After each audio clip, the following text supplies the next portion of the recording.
Hello and welcome to the Eating Disorder Therapist podcast. This is a podcast to help you find peace with food and overcome disordered eating.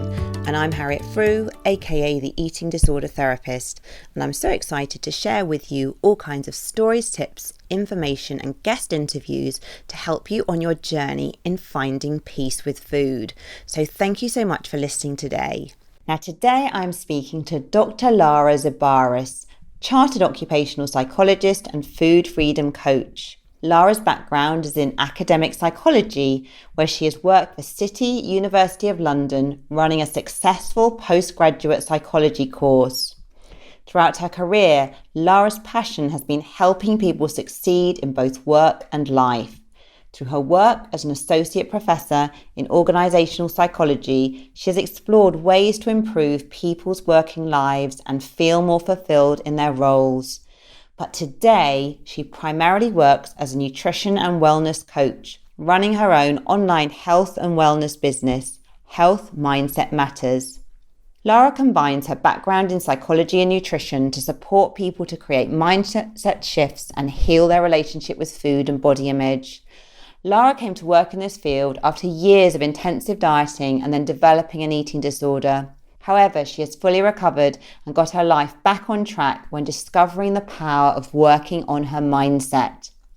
Lara's mission today is to help people create a positive relationship with food and work on their body acceptance. In this episode, we talk about Lara's journey in healing her relationship with food and the factors that helped her heal and claim food freedom. We delve into the mindset work that Lara found to be incredibly helpful on her journey and understand the impact of core beliefs and thinking styles and how she supports her clients today. So I'm really looking forward to speaking to Lara today. Let's get to the conversation. Hi, Lara. Thank you so much for coming on the podcast today. Hi, Harriet. Thank you for having me. I'm really thrilled to be here today. Oh, fantastic. So I should call you Dr. Lara, actually. So Dr. Lara, and please could you introduce yourself to the listeners? Yeah, so I'm Dr. Lara Zibarras. I'm a psychologist and food freedom coach. So I've worked in the area of psychology for about 15 years and more recently in health coaching and now specifically food freedom coaching. Okay, no, lovely. So Lara, I know that as with many of us, you have come to work in this field through your own experiences and struggling with your own relationship with food. Yes. So please, would you just tell us a little bit more about that, please? Absolutely. So I actually started dieting when I was about 16 years old. And it's funny because when I think back on it, it just seemed like a really normal thing to do because a lot of the people around me were dieting. My mom was on a diet. My aunts were on diets. And I thought, well, I need to lose a bit of weight, so I'll just go on a diet. And it's interesting because I initially got quite a lot of positive feedback, people saying, oh, wow, you look great. What are you doing? Kind of thing. But then what I found is that restrictive dieting, and I did all sorts of fad diets. I was in a time when low fat was quite, the thing to do, where Atkins was also the thing to do. So I was doing all those fad diets, getting a lot of positive feedback. But then that restrictive eating very soon turned into disordered eating and then a full-blown eating disorder. And it's interesting, again, looking back, I didn't really realize initially that what I was doing was actually bulimia. So I was finding that all the restricting that I was doing through dieting was actually quite hard. So I'd be very good at restricting for a while, and then that would lead to a binge. And I knew that I didn't want to be binging, so that ended me purging. So I then realized maybe about 4 or 5 years into this, that because it was quite on and off, that I was actually bulimic. And so when I was maybe in my early 20s, by this stage, I realized that I actually didn't want to be doing this. I was actually just recently out of my university degree as a psychologist.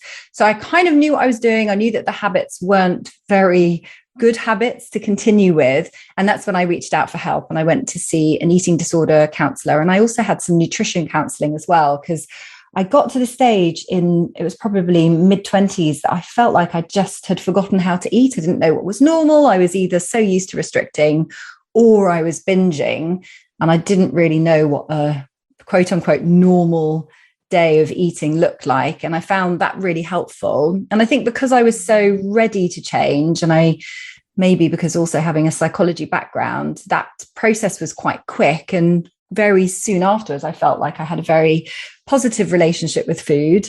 But it doesn't stop there, because when I got pregnant a few years later in my early 30s, that period of pregnancies, because I have 2 children now, I really struggled with. And again, I know that was my eating disorder history. I found that my body changing so much, and the pressure that women have to get their bodies back to quote unquote normal after the babies are born and lose the baby weight and all that kind of thing, it really sent me into this very negative spiral again.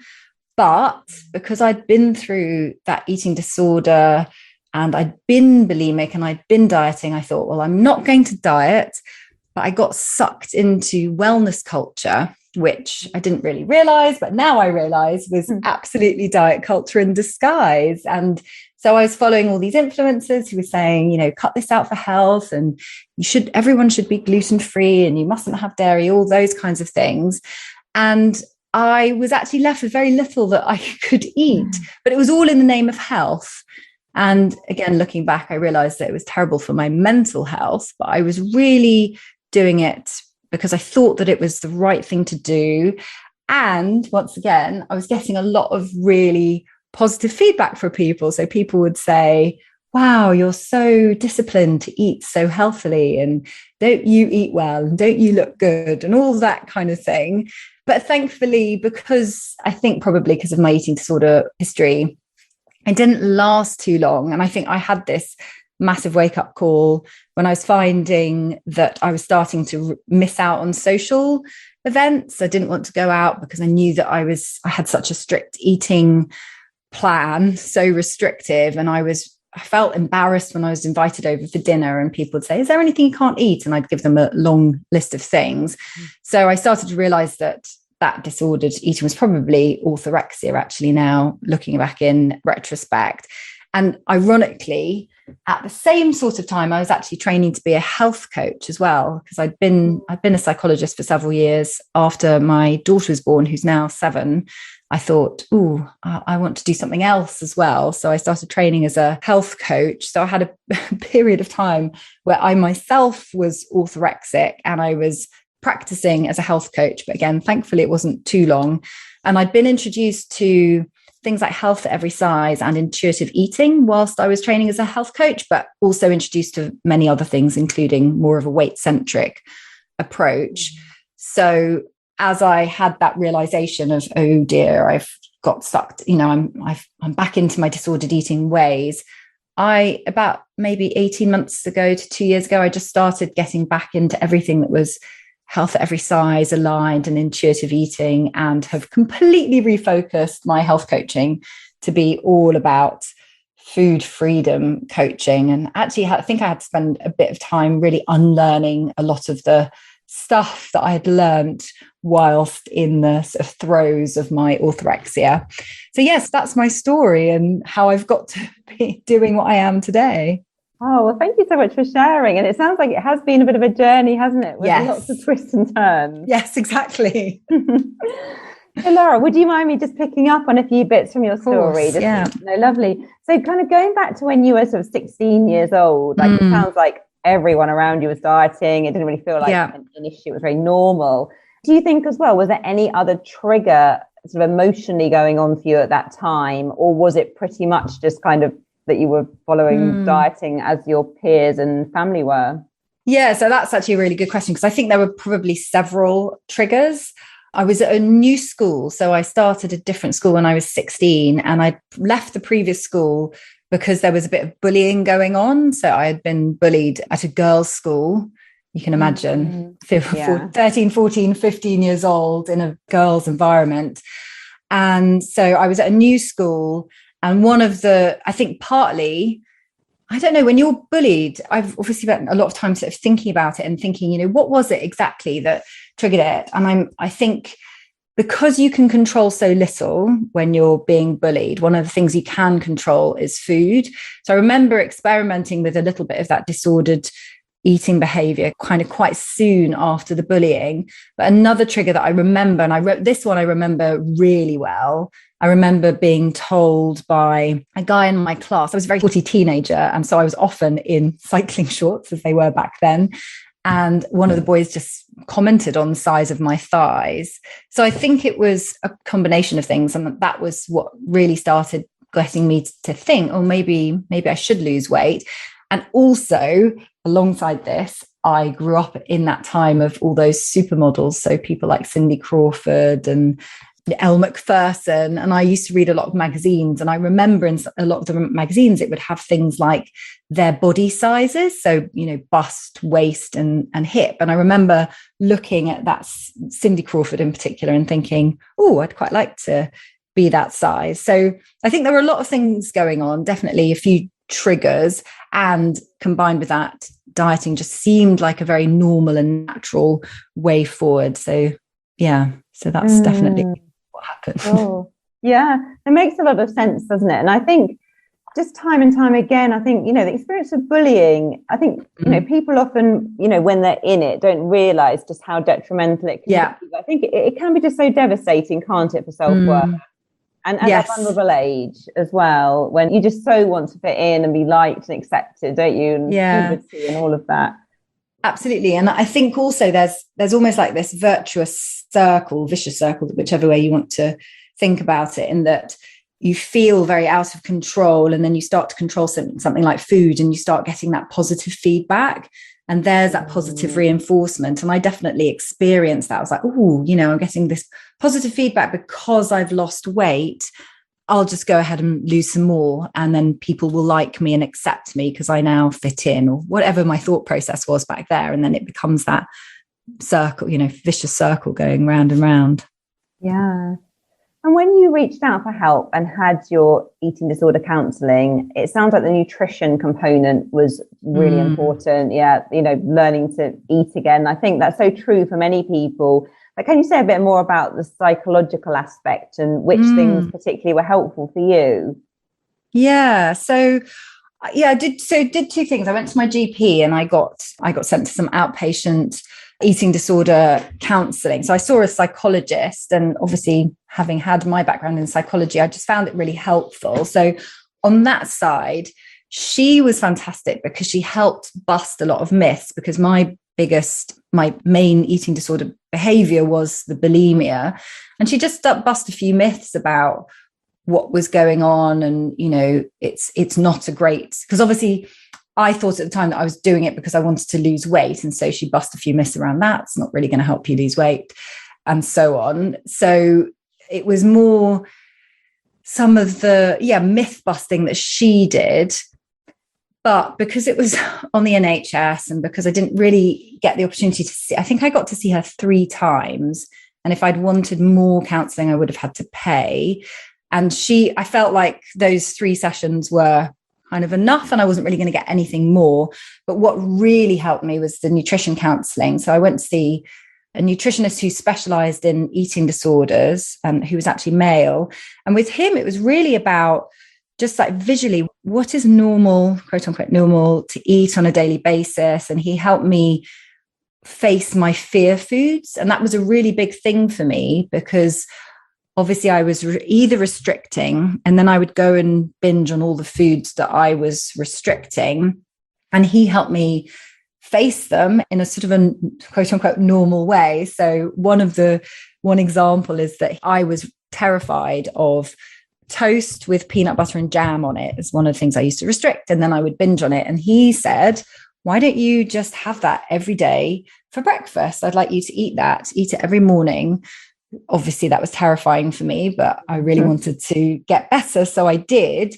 And it's funny because after a couple of weeks, that psychological pull disappeared completely. And I was like, oh, I don't actually fancy peanut butter on toast and jam today. I'm going to eat something different. And that's what he really helped me with, was facing fear foods and then helping me understand a bit more about, how much to eat on a daily basis and what to eat. And he was very good in that nothing was not allowed. So all foods were good foods, essentially.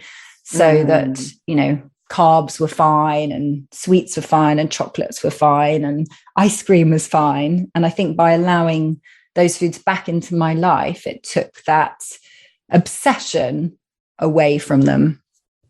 Well, thanks for sharing that. I think it's really great for the listeners to hear just the evidence of how that really works. Because I think when you're sort of standing on the edge of the cliff, it's always like thinking about eating some of these forbidden foods, it can feel terrifying, can't it? And yes, it can. That fear of just complete loss of control and, eating and eating and eating and never stopping. So thank you for sharing that. And it sounds as though you were really ready for change. Is that right? So you were able to sort of kind of take the risk almost to experiment with some of those changes? Absolutely. And I think this is the thing where I realize that with a lot of people, and certainly people that I've worked with in the past as well in my coaching, is that readiness to change is so important, because you can be aware that there's something wrong, but actually not yet be willing or want to do anything about it. And I think I'd got so far down that scale that I was like, right, whatever you tell me, I'm going to do, because I just don't want to be doing this anymore. I knew that I didn't want that behavior. I was ready for it not to be controlling me, for that eating disorder to be controlling me. I wanted to be able to not have that hanging over me and not be worrying that I was going to binge crazily when I was, I don't know, at a dinner party or something. So I was ready, 100% ready to change. Yeah. So it sounds like the balance had tipped, hasn't it? So the eating disorder symptoms were becoming more detrimental and costly. Yes. Yeah. So you really felt, I'm going to invest in this. I really want to have this food freedom and come through it. Absolutely. And actually, I remember also another thing that sort of tipped me over the edge is I'd gone to see the dentist, and the dentist said to me, "Oh, Lara, do you drink a lot of orange juice?" And I was like, "No." She said, "Oh, the enamel on your teeth really looks like someone who maybe eats lemons or oranges or something." And I realized then that obviously the bulimia was actually impacting my teeth negatively. So that was another thing that I was like, right, I can't be doing this anymore. I need to find something that works for me. Mm-hmm. Yeah, that can be a big motivator, can't it? When you really start to see the damage to your body. Yes. And then in pregnancy, was this in your first pregnancy that you felt that some of the eating disorder symptoms were sort of reactivated? Yeah, absolutely. So the very first time when you start seeing your body changing drastically, because at the beginning it's fine, and then slowly it becomes obviously more obvious that you're pregnant. And I think maybe not so much whilst I was actually pregnant, it was the time as soon as the baby's born. And then the diet speak just is unbelievable after you've had a baby. The way people talk about breastfeeding. Breastfeeding is wonderful because it will help your stomach shrink, and we need to get back on it. Like, what are we going to do? What's the first exercise we're going to do? And you start doing exercise, and they're focused so much on your tummy. Well, let's do this exercise so we can shrink your tummy. And there's so much almost like shame associated with that post-pregnancy body. And I think I found it quite confusing in some ways, because I knew that obviously with my history that I didn't want to get sucked back into any kind of crazy, quote unquote, crazy diet. I didn't want to be, doing any 30 days to, flat tummy type thing. But I felt a huge pressure to do so. And then that's what everyone's talking about. And then you see there's so many comments. It's like, oh, so-and-so, wow, she's back at her pre-pregnancy weight and her baby's only 3 months old. It's all that kind of talk, and you feel this enormous pressure. So that's definitely, it was a post-pregnancy body experience for me. And that talk, that discussion that everyone has around getting your body back. Thank you for raising that, because I think, again, it's something many of the listeners will relate to. That there are so many messages, aren't there? And I think from health professionals too, really, perhaps who are not always aware of how that can be quite triggering for an eating disorder. Yes, for sure. And second time around, was it, like you say, it was much more in that kind of orthorexia sort of zone? So did you sort of fall back into any binging and purging, or was it sort of very much a different presentation second time round?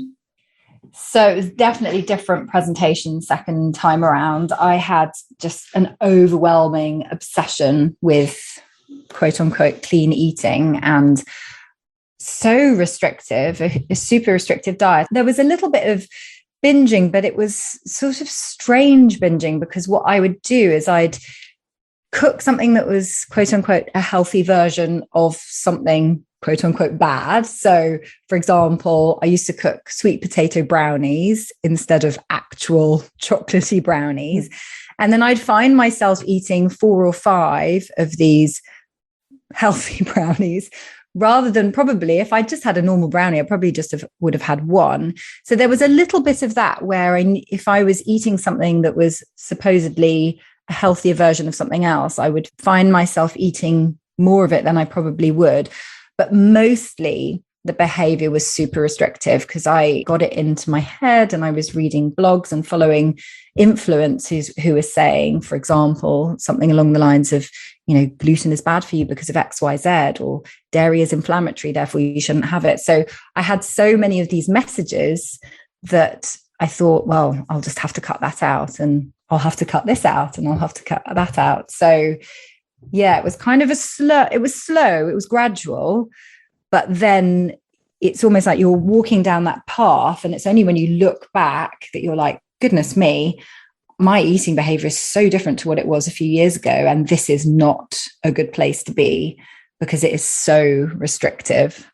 And it sounds like it had just been so kind of normalized, hadn't it? Almost like once you're in that wellness bubble, and I guess, like an echo chamber, really, the kind of blogs you're reading, the people you're interacting with. Yeah, it just kind of, it doesn't feel that there's anything wrong with it. Not at all. And again, it's that getting all that positive feedback and people saying, wow, you're so disciplined. It's so fab that you eat so well, that you, again, it is that vicious circle, because you think, oh, this is great. I'm doing well here. I'm going to keep going. And wouldn't it be great if we could get to a point in our society where we stop praising people for these things? It's kind of a bit bonkers, isn't it?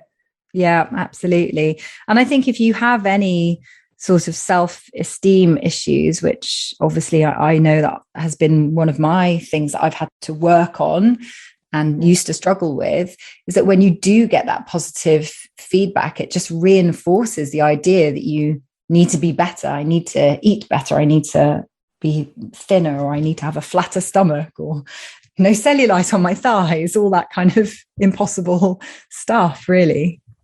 Yeah, it's so seductive, isn't it? Really, a very strong pull. Yeah. And I think, thank you for sharing, because I think you are not alone in experiencing kind of one set of eating disorder symptoms, and then maybe at a later date experience a variation from those original ones. Yeah, I think people often do move, don't they, between different diagnoses. Yes, exactly.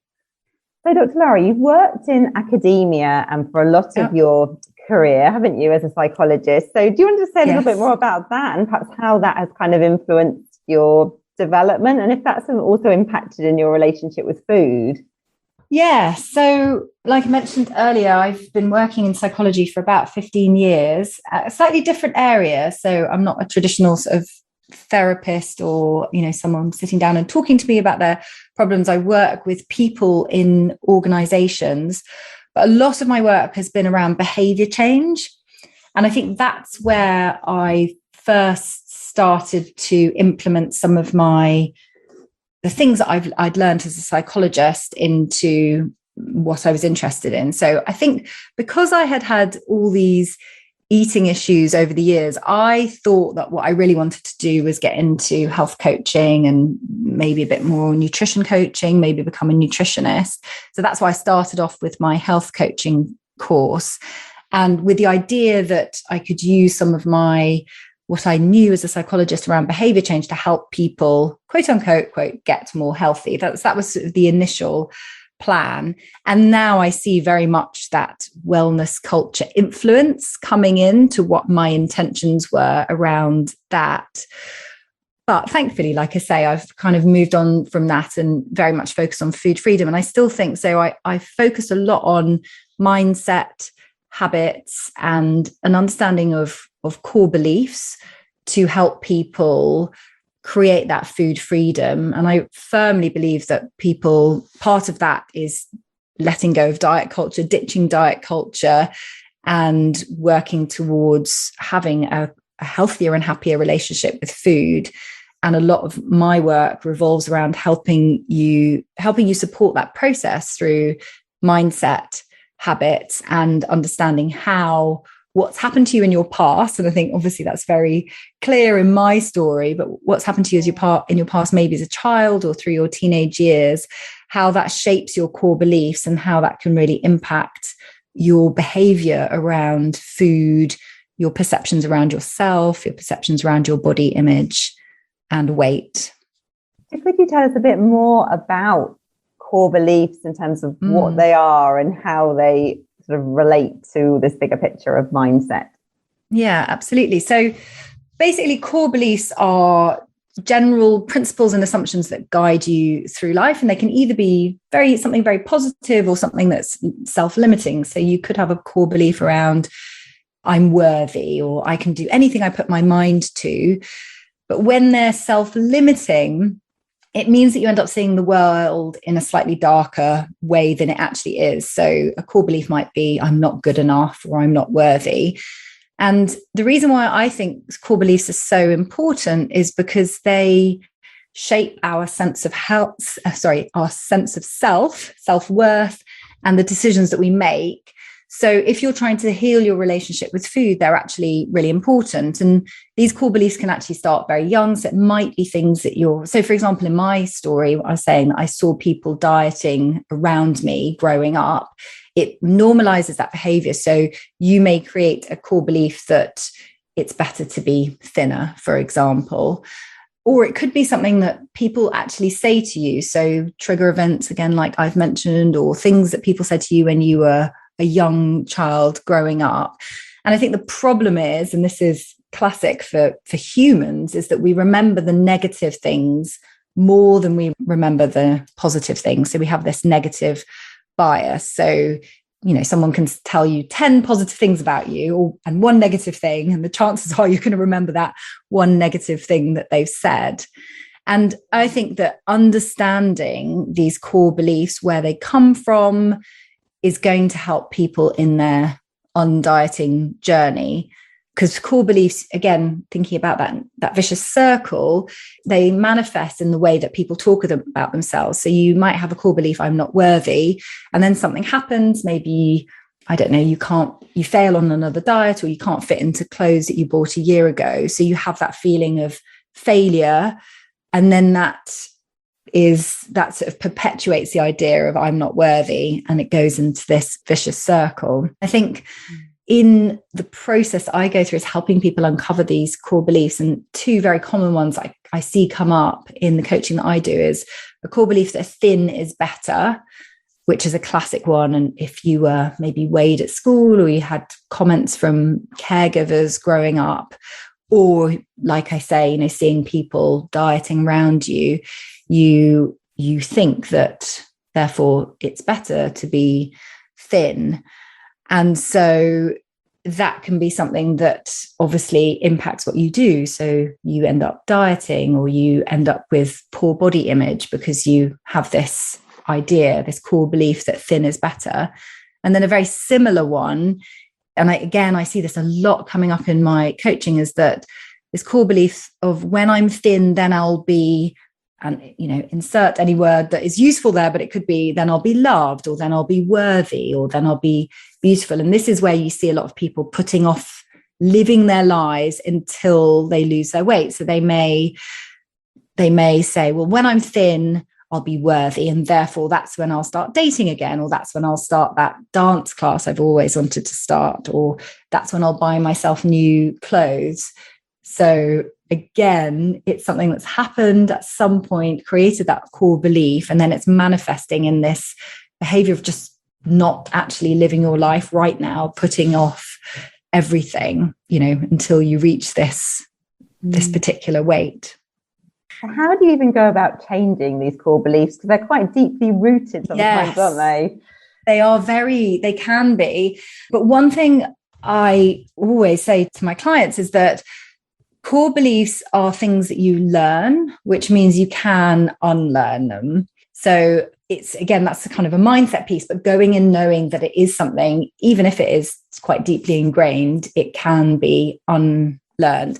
And one of the things that my clients have found really helpful, for example, in that first core belief that thin is better, we should all get thinner, is unpacking that idea. So the first thing, once people identify what their core beliefs are, is questioning that core belief. Does thin really equal better? Is it really? And I think this comes from wellness culture or diet culture, this idea that you need to lose weight in order to be more healthy. So thinner equals healthier, kind of regardless of where you are at that moment in time.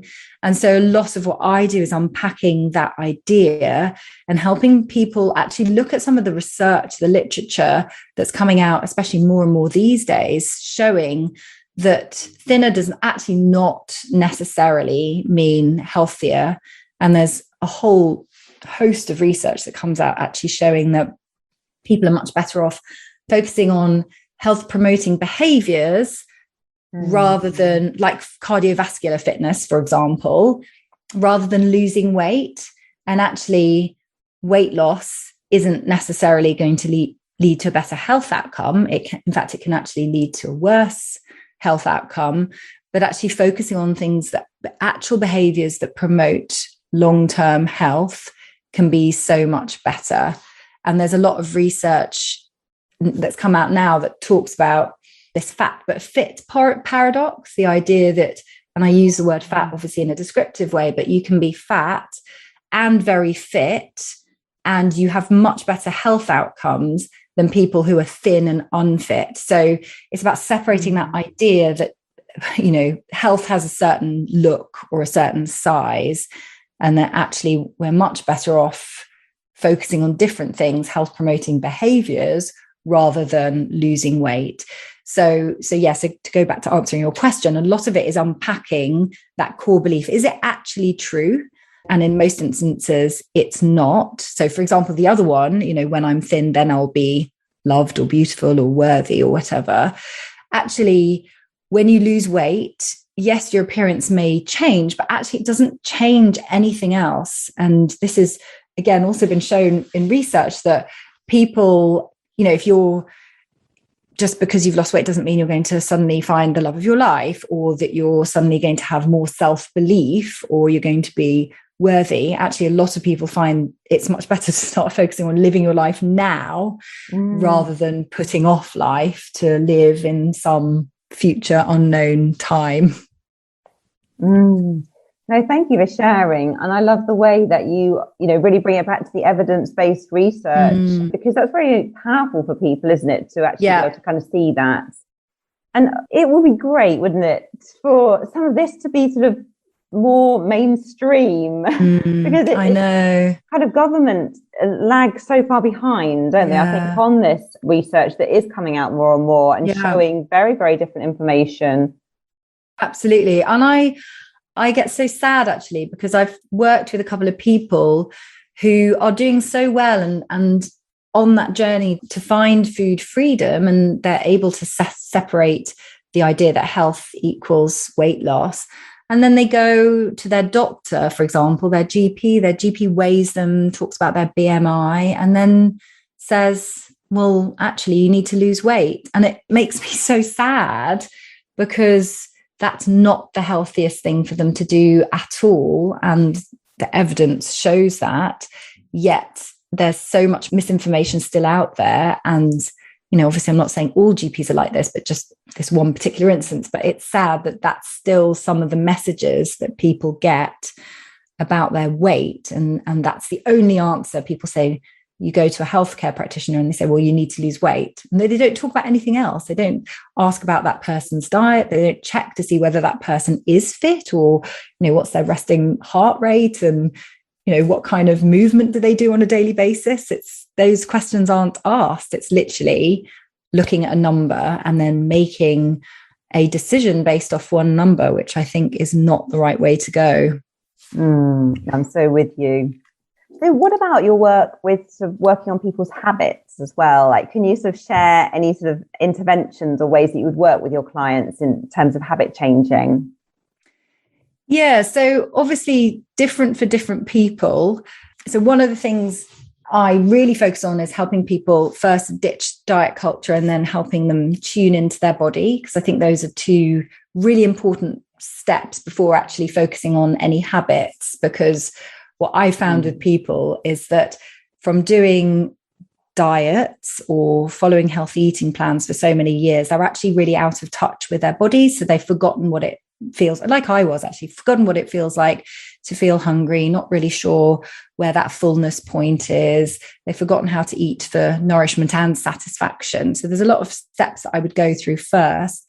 But then it's definitely about looking at some of the habits. So I've worked with some clients who find that they are unconscious eaters. So one of the habits that they have, for example, is they'll come home from work, they'll slob out on the sofa, and in their words, I'm quoting one of my clients, she would say that she would slob out on the sofa and then just mindlessly eat through food. So part of the habits I help people instill is like really thinking about the eating experience, reconnecting with the eating experience. And if you want to have a packet of crisps, by all means have a packet of crisps, but connect with that eating experience. Think about the taste, the texture. Do you prefer salt and vinegar? Do you prefer salted? Do you prefer prawn cocktail? And really enjoy that eating experience. So it's about thinking a lot about the habits that people currently engage in and seeing if there are other sort of more health promoting habits that they can implement. And another one is around movement. And I find I tend to work with two different extremes often with people who do exercise. So one extreme, people who are very focused on doing a lot of exercise, and it's all about burning calories or for aesthetic reasons. They feel very guilty if they miss a day.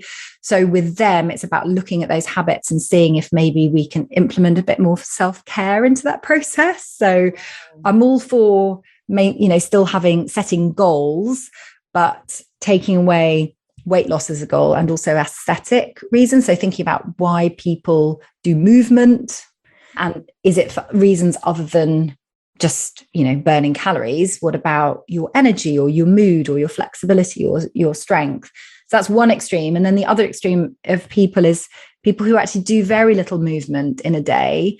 And I think partly this is where I think a lot of that diet mentality comes in, where people they've heard that so much that it's not really exercise unless you sweat, or unless you can give a full hour, or unless you can burn X amount of calories. So actually they're put off doing anything because they think, well, I can't devote, I'm a mum, for example, I can't devote an hour. So what I work a lot with is trying to help them instill habits that are little things. So, maybe you can do a 10-minute walk around the block over your lunch break, or maybe you can have a walking meeting with someone, or maybe you can stand while you're on the phone to someone rather than sitting all day, and thinking about other things as movement. So, if you like gardening is movement, or, if you're having to clean up, cleaning is movement. So it's about thinking about other things where you're putting movement into your day that may not be a traditional quote unquote workout, and thinking about other ways to get yourself moving in a day that fits into your lifestyle. And this is the other thing where I think diet culture has really hijacked a lot of things around food and movement, is that it has to work with your current lifestyle. So if you are a working mum, for example, you have very little time, maybe it isn't appropriate that you're going to be cooking from scratch every day and doing a 1 hour workout. But let's see how we can help you implement habits that are going to be long-term and sustainable, and not having you stressed out because you missed a day when you were able to do these things. So that's a little insight into some of the things that I do with people. Thank you. I think the small baby steps are the key, aren't they? That sustainable change. Yeah, absolutely. So Lara, if people want to work with you, like, what do you offer? Are you online or face to face, or how does that all work? So I offer an online course. So it's a 6-week self-paced course that people do. And alongside that, there's group coaching as well. So they still get access to me and can contact me anytime. But the main way I do it is through an online course. And then if people want to find me, the best place to find me is on Instagram. So I'm Dr. Lara Zib on Instagram. I'm also on YouTube as Dr. Lara Zib. And if people want to get a flavour of the kind of thing I do and my approach, they actually have a free masterclass, which is on my website, drlarazib.com/masterclass. And that gives people a little bit of an insight as to what my approach is and how I work with people. Okay, lovely. And I've noticed from your Instagram, Lara, that you're very hot on your reels. I love reels. I thought you're very creative, and you've obviously been working hard. I do really enjoy them, actually. So. So do go and check out Dr. Lara's reels on Instagram. Well, Lara, thank you so much for coming on the podcast today and for sharing your story, your insights and wisdom. Really, really appreciate it. And I know the listeners are going to really find this so valuable. Oh, thank you, Harriet. It's been lovely to chat to you today. So I hope you enjoyed this conversation just as much as I did. And do go and check out all of Lara's information in the show notes. If you're not following me on it already, do seek me out on Instagram at the Eating Disorder Therapist. And for further support with your relationship with food, do go to the eatingdisordertherapist.co.uk. And if you enjoyed this episode, I'd be so grateful if you would follow, rate and review, as it helps it reach so many more listeners. Thank you so much for listening today, and I look forward to sharing another podcast episode with you very soon.